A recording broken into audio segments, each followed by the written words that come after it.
Good morning, good afternoon, good evening, whichever time of the day you're viewing this. I want to welcome you all to the first podcast episode of the Raw Podcast, starring myself as the host, Rahsaan Corbin II. So yeah, give it up for yourselves, get up for yourselves. I'm just glad to be here. Thank you for tuning in. Like I said, whichever time you're listening to this, whatever day, even if you're revisiting this, thank you for viewing and checking in. Know what I'm saying? So yeah, welcome to the podcast. This podcast has been an idea that popped into my head back in June of this year, actually. And I believe I was at a Saturday Tech Talk, and they were talking about getting a podcast started for, based on entrepreneurship, promoting financial literacy and leadership. So I was like, that would be a good idea. Then I was gonna write a book. I'm not gonna lie, that would have took too long. If you know me, I'll get on when I start something, I'll get on tangents. And that's why I feel like doing a podcast would be better. It sounds kind of bad because I'm verbally talking because I'm kind of getting on tangents right now. But I just want to. I feel like verbally explaining stuff is more of my forte, if that makes sense. Because like I can write stuff out as best as I can, but I feel like I'm better at explaining it and putting context on it.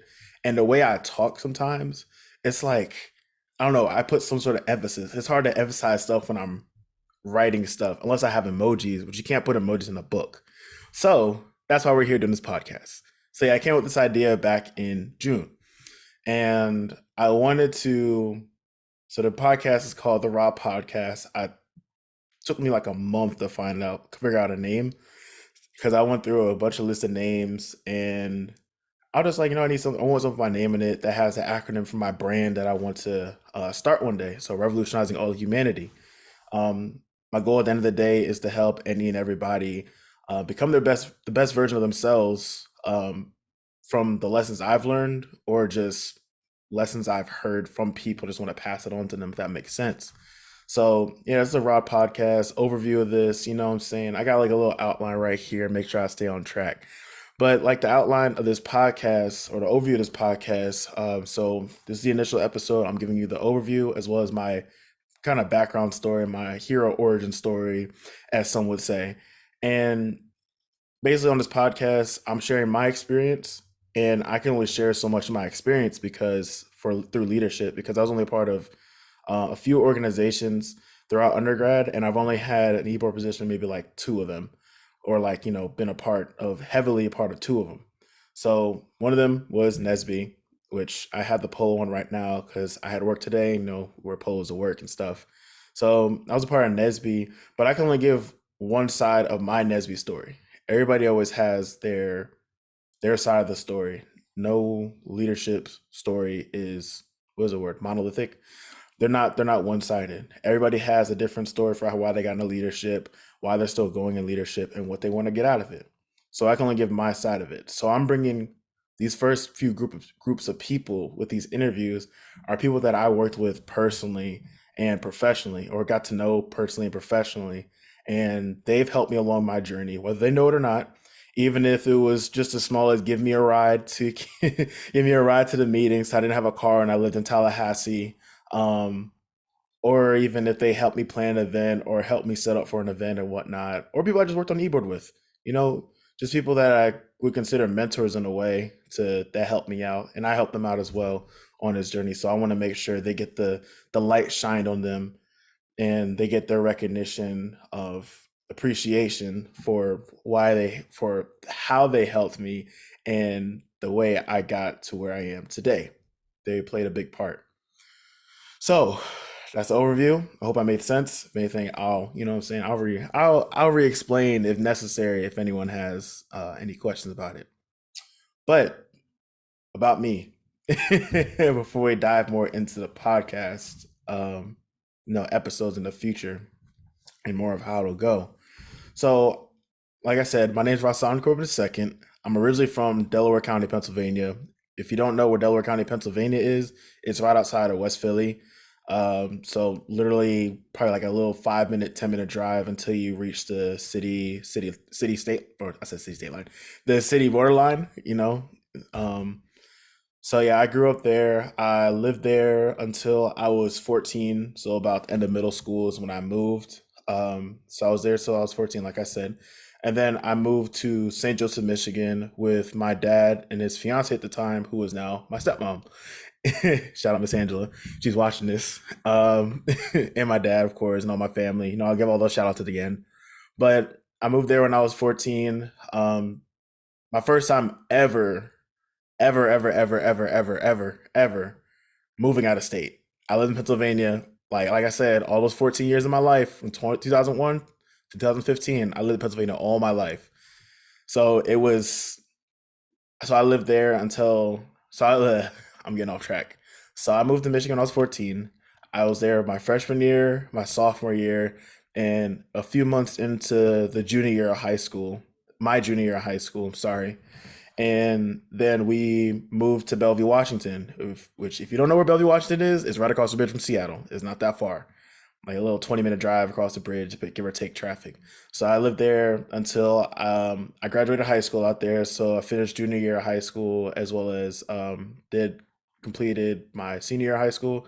And then I began at community college.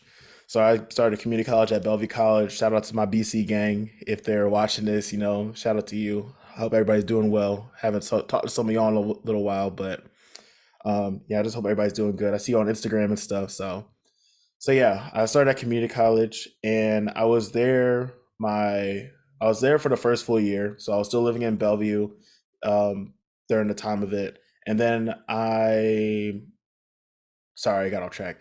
And then I transferred to my school in Florida. Florida A&M University, by the way, is where I went and I graduated from this year, getting a Bachelor of Science in Computer Engineering. So I started community college for the first about a year and a half, and then I transferred to Florida A&M spring 2021, and I just graduated this year.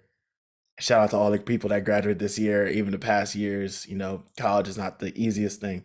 So that's kind of like where I grew up and how I got to oh, I didn't even talk about now. So after I graduated I moved to Virginia, and currently I work for Micron Technology, and I am an IT software engineer.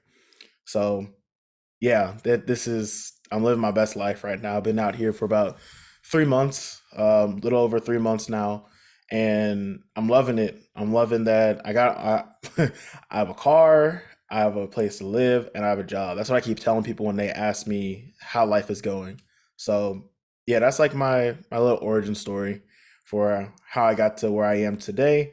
But now we're gonna do a little more of a deep dive. So why I chose the major I chose. And actually, let's start with this. Why I chose Florida A&M University. So I chose Florida A&M University, or FAMU. I'm going to use FAMU as the acronym for now. But I chose FAMU when I moved in with my dad and my stepmom. Um, I was always my stepmom did her best to surround me with orange and green, or at least some sort of HBCU, you know, swag or merch, or just people in general. So she was a big part of it. She graduated from the School of Business and Industry. So yeah, shout out to her, you know. So she played a big part in my influence of attending FAMU. However, when it came to like the final decision, you know, of course it was on me because it's where I wanted to go for my higher education, and where I wanted to, you know, eventually meet my lifetime my lifelong friends, and you know, get the experience I need to succeed in life. So I ended up choosing the school overall because of the engineering program, actually. So like I said, I got a Bachelor of Science in Computer Engineering, and I chose that school because it was a jointed engineering school with Florida State. So one of the top HBCU, actually the top HBC public HBCU. I'm sorry before anyone fact checks me. One of the top public HBCUs in the country, and one of the top PWIs in the country. So I thought it was perfect for. not just well, yeah, of course for myself. I'm talk about my story, but I thought it'd be great for me because one, I'll get that HBCU experience, which I enjoyed overall. Wouldn't take anything back. And I'll also get that experience at the engineering school, going to school with people from FSU or across the tracks, as we say in Tallahassee. Um, so yeah, it was a great experience. I got to make friends from both sides, lifelong friends on both sides. And yeah, they helped me out a lot in classes, in NESB, in just social life in general, in making sure I stay active with my socializing outside of engineering. So yeah, that's how I got to the engineering school and why I chose it. Now, why I chose my major, originally I wanted to do computer science. I took my first Python class, programming class, my junior year of high school, and I loved it. Like I loved that Python class. I don't know what it was about it, but I just really like programming. It brought me joy and it gave me a vision of where I'd see myself in the future. So I wanted to stick with it. But before that, I was in a lot of STEM camps growing up during the summertime in elementary school and middle school, and I did robotics in high school at both high schools I went to.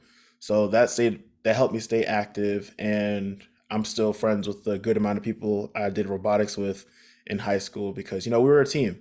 So teams, we build connections internally and externally as well because I had class with some of them. So yeah, so I did a lot of STEM camps growing up. But overall, it brought me to computer science because no, it's in the STEM field, science or technology, science and technology.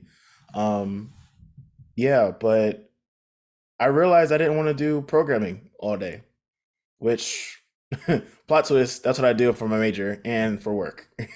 So I didn't want to do programming all day. I wanted to know more about the just sitting in front of a computer typing all day. I want to know more of the hardware side of things. I want to know how the computer works. I want to know how my Xbox controller works and how the TVs work and whatnot, how they're functioning and how they're programmed to work so well. Or even this microphone I have. So I did a little bit more research and I came across electrical engineering. But then I found out they don't do as much traditional programming. They don't do as heavy programming as computer science people. And I wanted to make sure I stuck with programming, but at the same time, I didn't want to do as much, which once again, I do a lot of it and I still love it. So I ended up choosing computer engineering after doing further research. And basically, computer engineering is a hybrid of computer science and electrical engineering. So it's the best of both worlds. I got to have classes on FAMU's campus and the engineering school's campus when it came to these courses. So FAMU was mainly the computer science based ones, and then when I got to the engineering school, it would be more of the electrical engineering kind of heavy classes. Although I wasn't, designing circuits and stuff, from scratch, computer engineers come in and program the like microcontrollers or microchips that control the devices we use, or even like just the device we use. I'll leave it at that. So electrical engineers are usually the ones that design it from scratch. And anyone can correct me on this, please do. It's been a little bit since I've explained this, but basically electrical engineers design it and then we design the program for it and the functionality behind it and make sure everything works hand in hand. So that's why I chose my major. And it was definitely the best decision I've made when it came to, that plays a big part when you're choosing a school you go to, your major, make sure they have a good program for it. So I definitely got a lot out of my major, both in the classroom setting and outside the classroom setting. So yeah, so before I go into my internship, I'm going to do a little rewind. So I was always active in STEM when I got to college. I was always looking for the best opportunity, the next opportunity for me, because I wanted to really live, my best dreams, even though my dreams changed a lot over the years. So, how I got to my IT software engineering job. So, my freshman year, this is another origin story for my job and how I got to where I am today. So, originally, I was a NASA community college scholar program. when I was still living in Bellevue, Washington. So this program I was a part of, I think it was called STEM to Stern. It was basically for first year students who are attending community college and making sure they stay motivated and they get the resources and early professional development they they can get as much as they can get early on. We had guest speakers come in, we did activities. We even had like an orientation for the people who are part of the program, which was a big class, or it was a class, but it was also a program. So I think it was about like 40, 50 people in that class when I was there. And it was just amazing. Getting to know everybody. Everybody was from different age groups. Everybody was from different, STEM backgrounds. I was one of the few who were computer engineering. Everybody else was, biology, chemistry, and stuff like that, because they either wanted to work in the lab or they wanted to work in the medical industry. So I started there. I found out through that program about the NASA Community College Scholar Program, and I ended up applying. Got in. Overview of it. It was a 10-week program, online program, virtual program. I think it was 10 weeks, 8 to 10 weeks. So we had to do that. And basically, through those 8 to 10 weeks, we were learning about what NASA does, why they have that space shuttle in the sky, and basically why they do what they do. So I can really say it. So I can remember from it. It's been about 5 years um, since I've been a part of it, or 4 years, I say. I'm sorry. Um, yeah, and basically at the end, we had to write like a reflection and take a test on what we learned and what we liked about it. So, in order to qualify for an on site visit for their summer program, it was a 3 day, 4 day on site summer program. It was interactive. You had to score at least a 70% or 75% or above to qualify for it. So, I ended up getting an 85 on it. Then I got through, I did all the work. I did all the modules. I did, the tests and the reflection and whatnot. And I was really excited to go because I was like, oh, NASA is great. Like, how many people can say they did something with NASA? Because it's definitely a hard program to be a part of. And I was just extremely grateful to, you know, not just go through the virtual session, but go through the on site as well. Which unfortunately, the on site part was virtual. I would have been in California. I would have been at the research center that is in Mountain View, California, and that would have been my first time in California too. So luckily, in the end, I got to California, but I'll get there in a second. So yeah, I enjoyed it. I'm still in contact with a good amount of the people that were also a part of the program. And yeah, shout out to my team if they're watching this. I hope you're all doing good. Hope you got through school. Hope you're doing great wherever you are in life. So that's where I started in college. That's like the first thing, summer activity that I did. Other than that, I was just, waiting out for the next school year. So my second summer, so summer 21 was my first like research internship, I guess you can say. So this is my first time um, traveling somewhere for the summer for a research internship, and I was at Florida International University in Miami, Florida. Um, and I found out about that program through one of the professors who I actually met virtually that first semester. Shout out Dr. Bernardin, and shout out Jason Francois for helping me out that first semester, for getting in contact with Dr. Bernardin and also getting that research internship. So it was a 10-week program. I was in a cohort with other engineering students. I think it was mainly electrical, computer, and mechanical in this program, but I did get to meet everybody, other cohorts who were in the building. Some of them were in the biology program that they intern at the zoo. But overall, it was a good experience. I was focusing in the cyberspace for my research, and basically, I created a better way of, or I worked on a project that would um, better track and separate data when it comes in on an IP network or on the network, the local network for your computer, and better track, what's good, what's bad. And I was still in my early stages. I'm definitely going to go back and work on the project a little more, but that's the best I can explain it for right now because it's been a while since I talked about it. but I'll talk about it a little bit more later. But basically, it was a great project. It was a great experience. I enjoyed being there. Fast forward spring 2022, um, I did a 6 week program at the National High Magnetic Field Laboratory in Tallahassee, Florida, which is actually one of the many facilities that are near the College of Engineering, which is also another great advantage of being in Tallahassee. We had so many great facilities and whatnot. So I did a 6 week program, and it was for FAMU students. It was their first time doing it. I was so grateful to be a part of that cohort. I was looking for something to do to keep myself occupied, during the school year, and it was a success. So we were paired with mentors. We were assigned projects. We were assigned a list of projects, and we just picked from there. And I ended up picking a project that was based on a more efficient way of tracking experiments. So my mentor brought up the scenario. Let's say it's winter break. He wants to travel with his family, and going out of state, going out of the city of Tallahassee and whatnot. But he's also running. I'm not a science guy, so bear with me. He's also running experiments in the lab. And let's say, for example, he's testing. Usually when you're testing experiments like this, like they'll put dye and it'll change colors and whatnot. But let's say in this scenario, he's been waiting and waiting and waiting for a few days for it to change colors to see a result, whether it passed or failed, and go from there.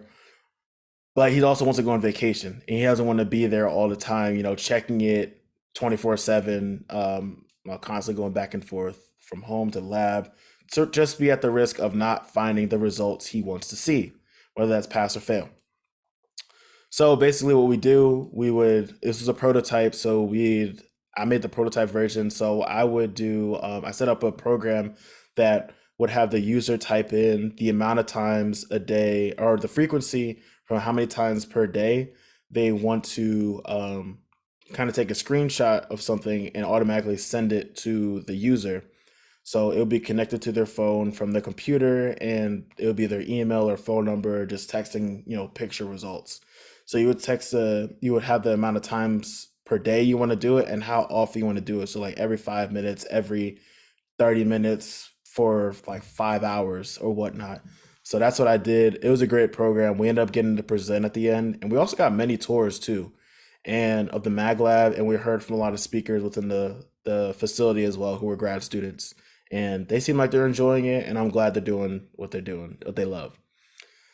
So then that summer, I was a DevOps engineer, intern for Keysight Technologies. Unfortunately, I was working virtual because they were still opening up their facility, and they didn't want to bring interns onto site and the risk of possible another shutdown and whatnot. They were still trying to figure out their back to normal, basically the back to normal plan. So I was a DevOps engineer, and long story short, I created a more efficient way of downloading certain software tools. Like if you're a programmer, Visual Studio Code, and the many versions of Python, many versions of Java, C Sharp, C++, and whatnot.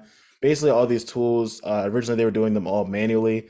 So I was tasked with a project for the whole summer to make it so it's feasible with 5 different teams. So I had to make 5 different, automation scripts, excuse me.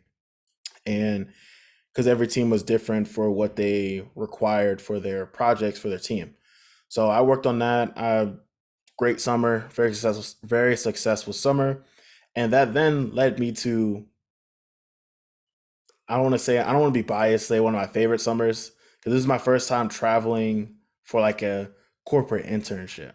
So, summer 23, my last summer before my final year of undergrad, I interned at Apple. That was an amazing experience, 10 out of 10, in-person internship wise, corporate internship. I give it a 10 out of 10. The people were amazing. I had many mentors that I met that summer. I made a lot of good friends, both within Apple and outside of Apple, and I'm still connected with those people to this day, even though it's only been like a year or so since we all kind of went our separate ways. So yeah, I was an SEG analog intern. So I was working in the one of the lab spaces where they test the silicon chips before they're launched off into the many, many, many devices that Apple launches, like MacBooks, iPads, Apple Watches, iPhones, et cetera, et cetera, et cetera. So I worked in that space, and I was tasked with using documentation or creating documentation. I'm sorry, creating documentation to better understand the program that is being ran. Because one, I was someone new coming in, so I had to understand how it runs. So it was task people like me who are coming in and want to make new changes or see new changes that need to be made with the program. And also for the people that are familiar with the program, but they need a refresher, you know?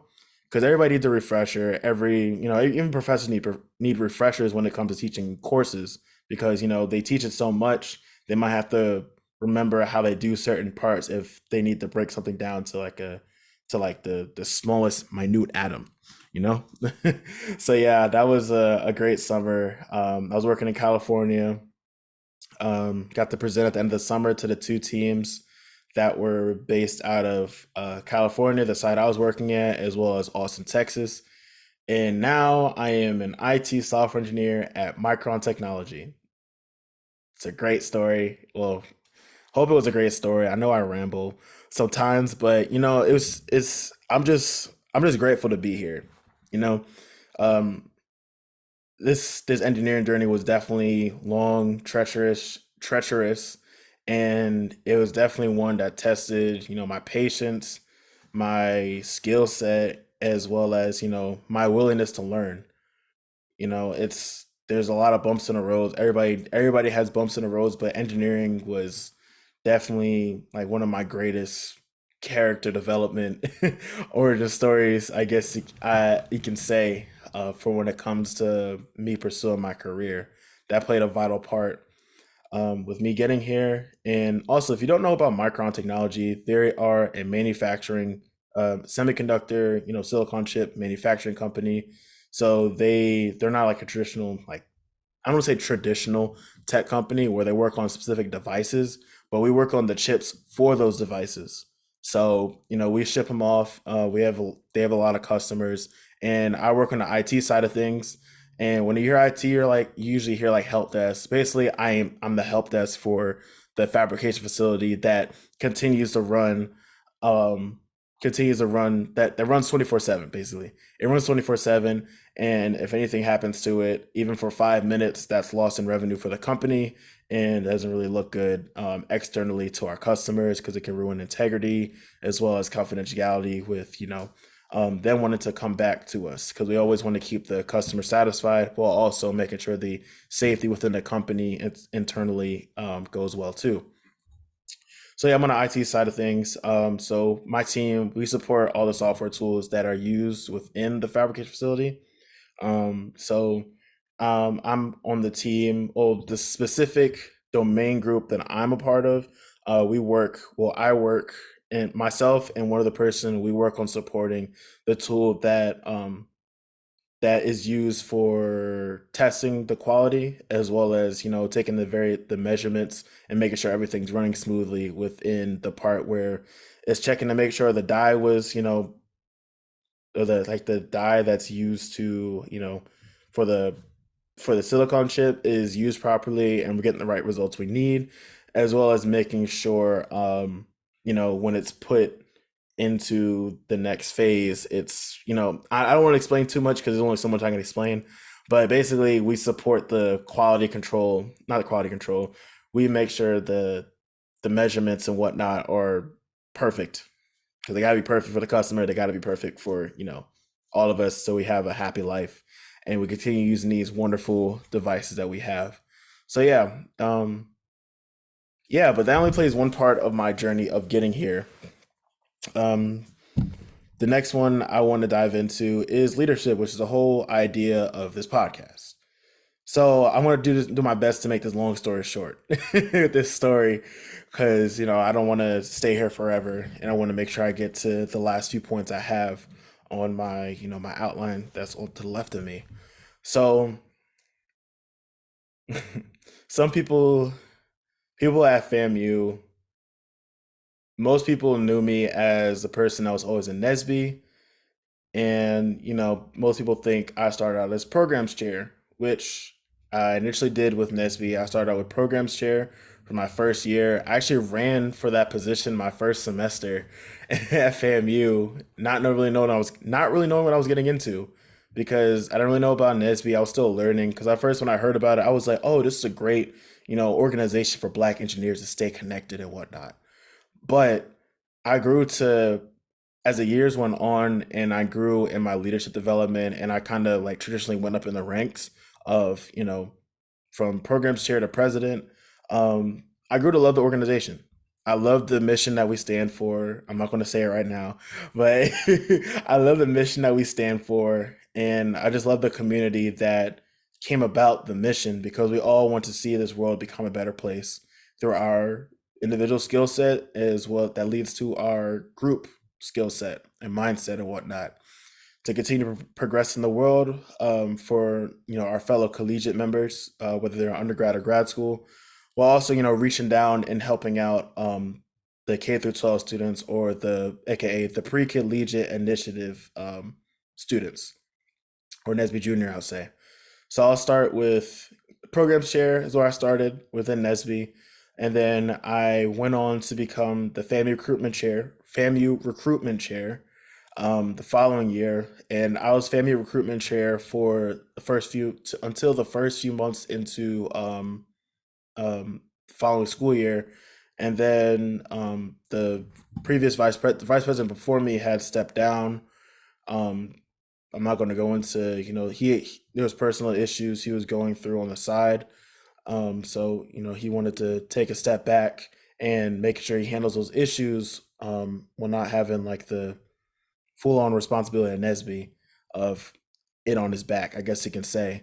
Don't want to take it out of context. That's all. I'll leave it at that. He said that for personal reasons. So then I was then asked to step up to vice president because eventually I wanted to run for vice president or president of the organization. And the president at the time, she thought it would be good for me to shadow her and like work side by side with her. And yeah, it was a great experience. The door that opened to vice president or my vice president journey opened me up to a lot more connections with people within leadership positions at various conferences like the fall regional conference we have at Nesby as well as the national conference. And it was like these people weren't just you're going to meet these people as they come on the podcast, but these people weren't just other leaders who helped me, gave me advice and whatnot. They're also my friends. Like I built really strong friendships within Nesby, and I can't thank Nesby enough for what it's done, what the organization has done for me, getting me up to this point. So I was vice president, and then I was president. My last year of undergrad, and originally, when I graduated, I was like, I'm going to take a year off before I dive into anything that's leadership related. I need a break because I was literally a part of Nesby leadership on eBoard from the time I got the FAMU to the time I left. So I needed a little break from Nesby. However, plot twist. So when I moved to Virginia, I'm in North Virginia. So the closest Nesby professional chapter is the one in Washington D.C. So I saw on their Instagram and in the group me that they said, "Hey, we're looking for people to be on eBoard.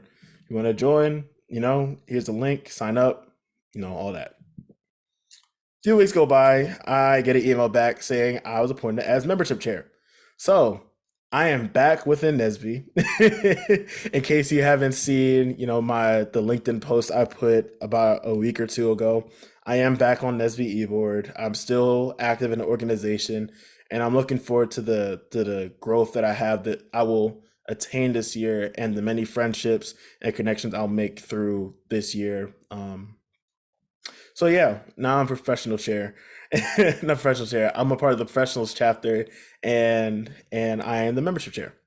So yeah, that's my journey within Nesby and how I kind of got to where I am today. I truly do enjoy leading, No, NESB is an organization that is based on volunteering and yeah, I just love doing what I do. The people that are in the organization, I want to make sure everybody gets to where they need to be or they want to be within life. I want to be that person that, you can not just call on, but something you call on to, for advice and whatnot, but someone you can also look up to and someone who's really paving the way for the people that are coming behind me because I want everybody to succeed and see the mountaintop where I'm at and I want them to just be their best in the life because engineering's hard. Engineering's hard. School's hard. College is hard. University's hard, and you know the many the many transitions that I've made throughout my life when it came to moving around. I'll say my involvement definitely helped me a lot. I know I'm going on a tangent right now, but this gets to the point. My many involvements have helped me a lot to get where I am because I always found some sort of community.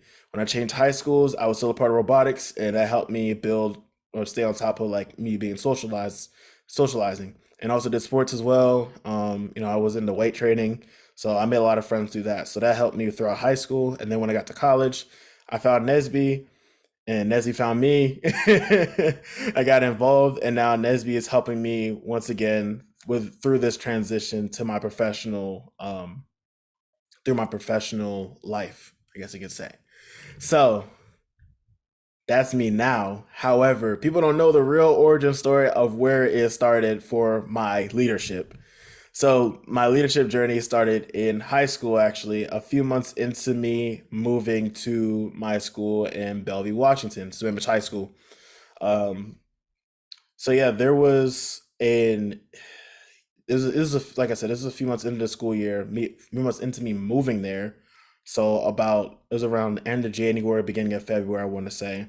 Um, there was an incident with a one of the students. It was a blackface incident. If you don't know what blackface is, back in 1920s, 1930s, blackface was a way of it was a they was used throughout shows and theaters to basically white actors would paint their face black, they would paint their lips red, and they would basically act out stereotypes of black people. So it was a way of insulting black people, and it was very disrespectful and whatnot. So it still goes on to this day, and this person took it to a new level.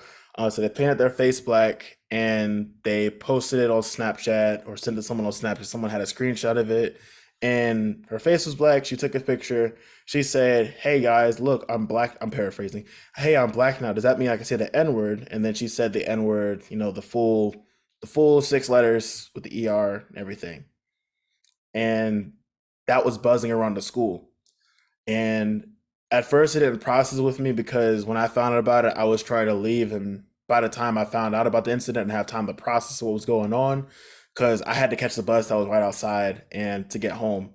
Um, so yeah, that's where it started. And leading off to it, my parents sat me down and they explained what was going on with the incident and whatnot.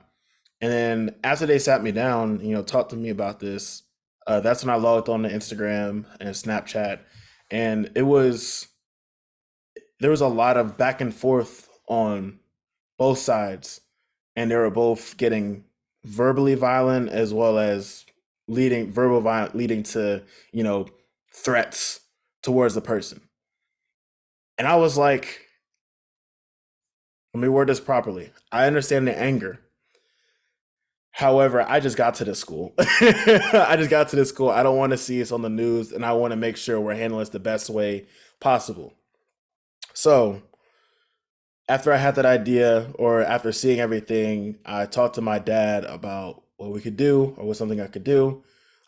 He's like, basically do what they did back in the day.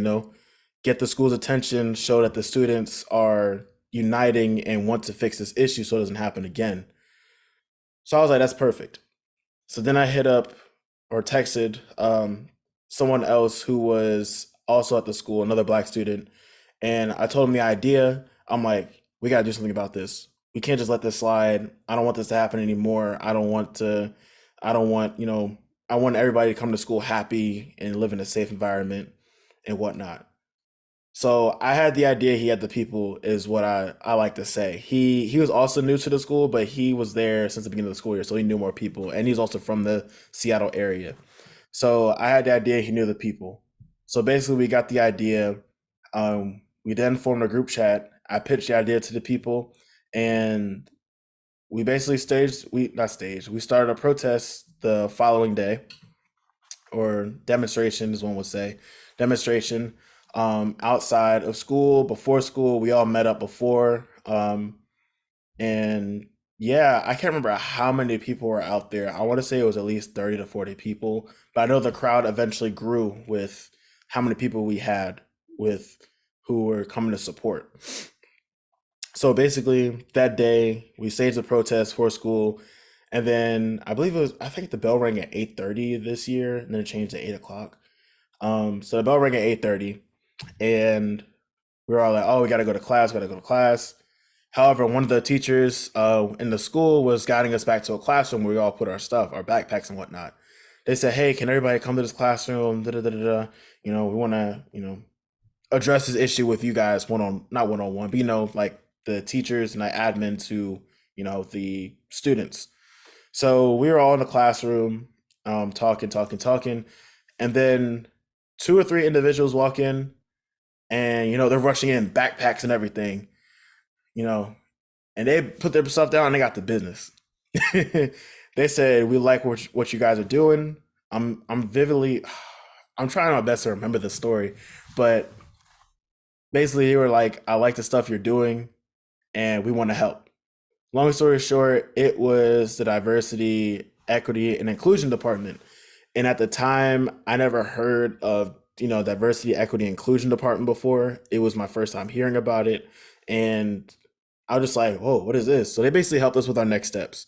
So our next steps was to stay, not, I keep saying stage, but to put together a forum to further open a dialogue on, the topics of race relations in America, as well as, appropriate and inappropriate behaviors from, all spectrums.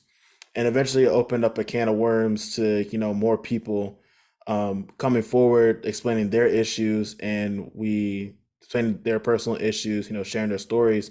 And we basically put a movement together to continue the conversation throughout the school district. So met a lot of great people. Once again, throughout leadership, you don't just make connections with people who will help you with leadership, but you also make really good friends. So I'm still good friends with some of the people that I started off with during that protest or demonstration. And yeah, that's where it all started. It started with an incident. I saw there was a problem and I wanted to solve it.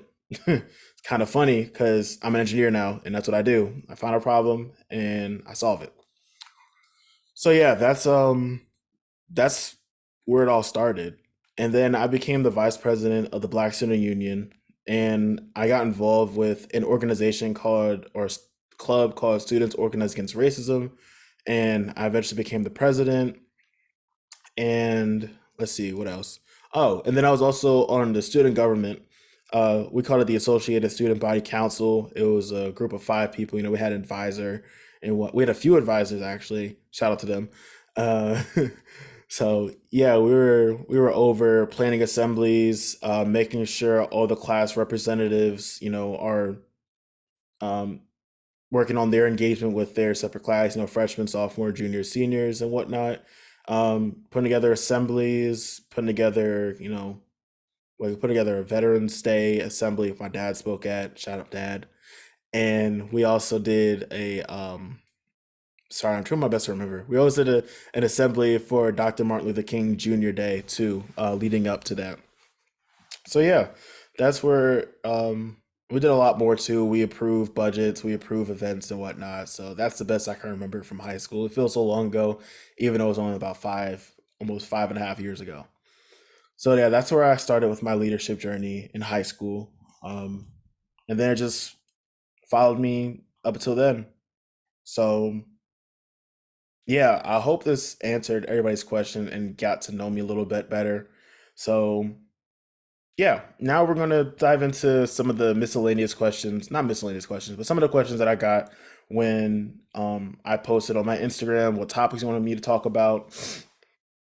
And yeah, so one of the questions was, it was straight up like they're sort of like, what scares me? Like what scares Rahsaan? What scares me? Um, I don't. It's kind of hard to say. I'll say what scares me is I don't like moving backwards. If that makes sense. Like I don't like moving backwards. Like I always have to continue pushing forward. So I don't ever want to be back in the same situation I was like 5 years ago. I'm not saying it's a bad thing, but it doesn't feel like I'm progressing in what I want to do in life and where I want to be. And I don't know, we always have this fear of letting people down. So as a leader, you are leading by example or leading by, demonstration or whatnot. And you don't want to let those people down that are looking up to you. So I guess that's one thing that scares me. I don't ever want to, ever slip up and people just start doubting me, I guess you could say. Um, yeah, so letting people down is a fear or what scares me with this whole leadership journey or even just where I'm at today because I know a lot of people look up to me. A lot of people come to me for advice. A lot of people um, look to me for as motivation, which I always hear it a lot, and it really does bring joy to myself. Seeing people say, "Hey, you're the reason why you know, I'm still pursuing engineering. You're the reason why I'm still pursuing my internship. You're the reason why I wanted to even start applying for internships. Stuff like that." It just brings joy to me, and I this kind of goes in the next question. What motivates me? So what motivates me is um the Black Panthers put this worded this properly, but the undying love for the people. At the end of the day, I am one individual. However, I want to help those around me. That way, it ends up being a group effort of ensuring this world becomes a better place. It's always a lot of stuff going on in the world, but it's our job as leaders to make sure we're progressing as a people and as individuals. It's really time for us, and the time is now. That's all I'll say. The time is now for to make change wherever you are in life, whether you're engineering, you're about to be a doctor, you're in journalism, you're you're helping with, you're just helping overall. You're helping the community. No matter what you're doing, I want to make sure that you stay motivated and do what you love while also making sure people stay motivated behind you. Even just showing up to some events, it may bring joy into someone's eyes or spark that next person who wants to do the same thing you're doing.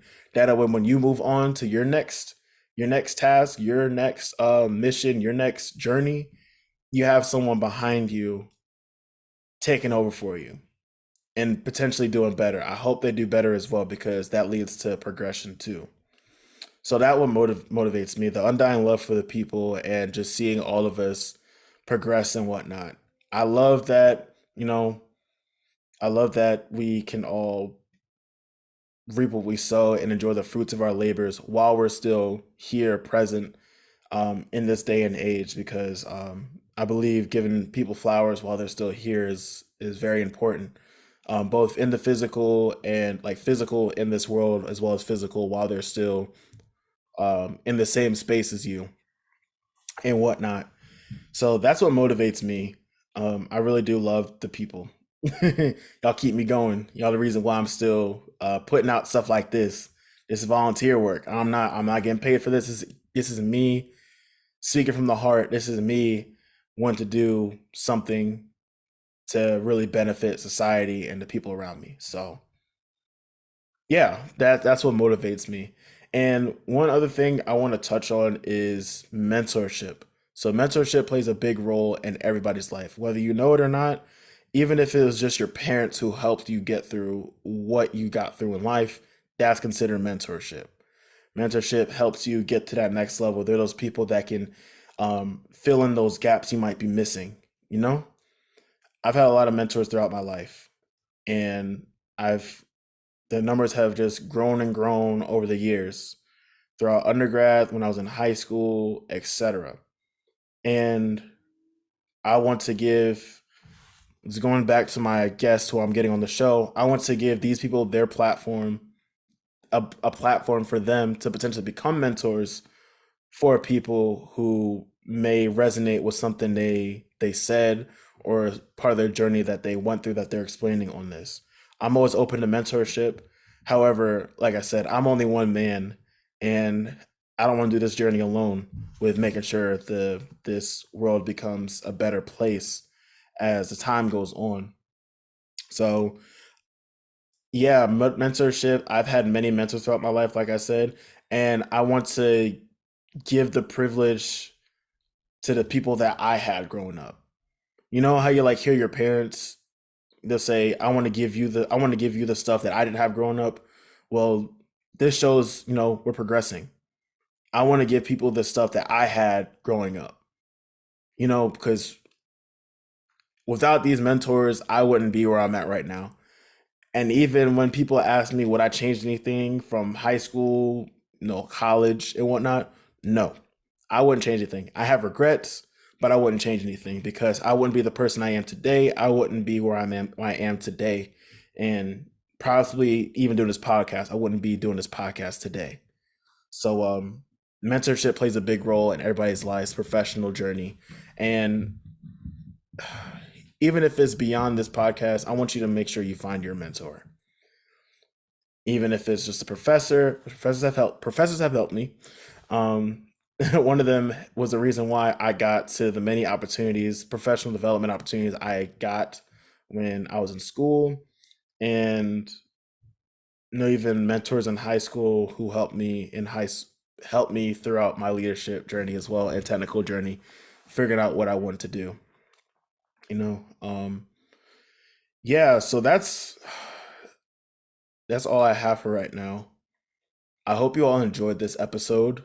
I really, really hope you did because I did go on a few tangents, but if you know me, I talk a lot. And I think it's about an hour now into this video. I'm looking forward to this journey. And if you made it to the end of the video, whether you had to take a break from watching the video because I talked too much, whether you had to take a video because or take a break because you had to do something, I really do appreciate you being here. And coming with me on this journey. I have, like I said, these are wonderful guests that I've gotten to know over the years. And I can't wait to share their story with you. And overall, I want to make sure, I hope that you get something out of it. Because if you win, I win. If I win, you win. That's what I want to help you out with. You know what I'm saying? So until next time. Oh, I didn't go over that part. So the episodes will be premiering. So the first one will be premiered this Monday at 5 p.m. Eastern Standard Time, same place. And episodes will be released on a weekly basis. It will be 2 episodes per week with a guest. And yeah, just shout out to everybody who's helped me on this journey. I guess I can give these closing credits now. So where do I begin? Shout out to my family, dad, Miss Angela, mom, Sanai, my mom, Uncle Lex, Aunt Soka, everybody.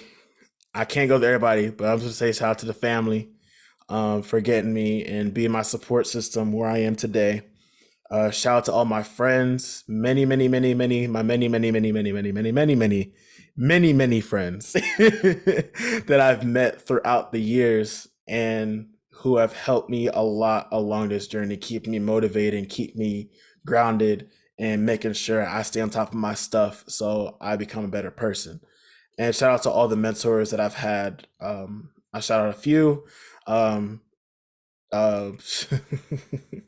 Shout out to Gregory Flowers. Shout out to Dr. Shonda Burden. Shout out to Chuck Greenlee.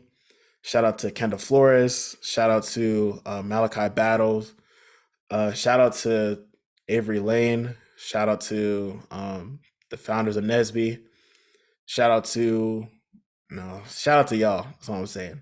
So yeah, that's a few shout outs, my like end credits, I guess you can say. And yeah, I once again I hope you all enjoyed this.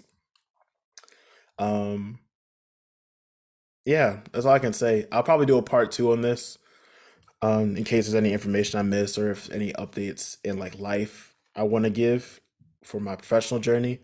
But until next time, please like, comment, subscribe, and share with a friend who will find this very beneficial. Because no, sharing knowledge is free. YouTube is free. As long as you have, a stable internet connection that'll get you through the whole video, it's free. It doesn't hurt to share. It helps me grow as a person, helps me stay motivated, seeing that I'm getting views and traction. And I want to make sure it touches on everybody's, as many people as I can, as many lives as I can. I want to make sure it does that, makes an impact. But yeah, until next time, I hope you all stay motivated, stay safe out there, and just keep doing what you love, you know? Just keep doing everything in life that brings you joy. And I really hope that you live your best life like it's golden. But yeah, peace out, y'all.